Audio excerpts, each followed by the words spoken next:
Hi hello എല്ലാവർക്കും നമസ്കാരം. എൻ്റെ പുതിയൊരു വീഡിയോയിലോട്ട് എല്ലാവർക്കും സ്വാഗതം. ഞാൻ 2 ദിവസത്തിന് ശേഷമാണ് ഒരു പുതിയ വീഡിയോ ഇടുന്നത്. വേറെ ഒന്നുമല്ല, വീഡിയോ എടുക്കാനുള്ള സമയം കിട്ടിയില്ല. പിന്നെ അങ്ങനെ വലിയ രീതിയിലുള്ളൊരു റീച്ചൊന്നും ചാനലിലുണ്ടാവാത്തതിൻ്റെ സങ്കടം, എടുക്കാനൊക്കെ ഭയങ്കര മടി അങ്ങനെയൊക്കെയാണ്. പക്ഷേ ഞാൻ ഒന്ന് ആലോചിച്ചപ്പോൾ ഇതുപോലെ ആയിരിക്കുമല്ലോ ഇപ്പോൾ നന്നായിട്ട് ഇപ്പോൾ കൊണ്ടുപോകുന്ന യൂട്യൂബേഴ്സ് ഒത്തിരി കഷ്ടപ്പെട്ട് ചെറിയ ചെറിയ വീഡിയോസ് ഇട്ട് ചെറിയ ചെറിയ വ്യൂസ് കിട്ടി അങ്ങനെ ആയിരിക്കുമല്ലോ. അപ്പോൾ ഞാൻ വിചാരിച്ചു എന്തിനാ നിർത്തുന്നേ, വീണ്ടും ഒന്നിനും തുടങ്ങാമെന്ന്. അപ്പോൾ അങ്ങനെ ഇട്ടതാണ്. ഈ വീഡിയോ പ്രത്യേകിച്ച് ഒന്നുമില്ല. കഴിഞ്ഞ ദിവസം ഹസ്ബൻഡ് വന്നായിരുന്നു. അപ്പോൾ പുള്ളി പോസ്റ്റിംഗ് വേറെ സ്ഥലത്തോട്ട് പോസ്റ്റിംഗ് ആയിട്ട് വന്നതാണ്. അപ്പോൾ അവിടുത്തെ സാധനങ്ങളെല്ലാം കൊണ്ടുവന്നു. അതുകൊണ്ടല്ല ഞാൻ ഈ പെട്ടി പൊട്ടിക്കുന്നത്. ക്യാൻറ്റീനിൽ നിന്ന് കുറച്ച് സാധനങ്ങൾ വാങ്ങിച്ചിട്ടുണ്ടായിരുന്നു.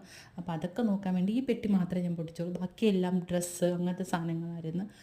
അങ്ങനെ അപ്പോൾ ഇതിൽ പുതിയ സാധനങ്ങളല്ലാത്ത ചേട്ടൻ യൂസ് ചെയ്ത കുറച്ച് സാധനങ്ങളുണ്ട്. അപ്പോൾ അതൊക്കെ എന്താ ഇങ്ങനെയാണ്, ഇതെന്താ അങ്ങനെയൊക്കെ ചോദിച്ചിരിക്കുകയാണ്.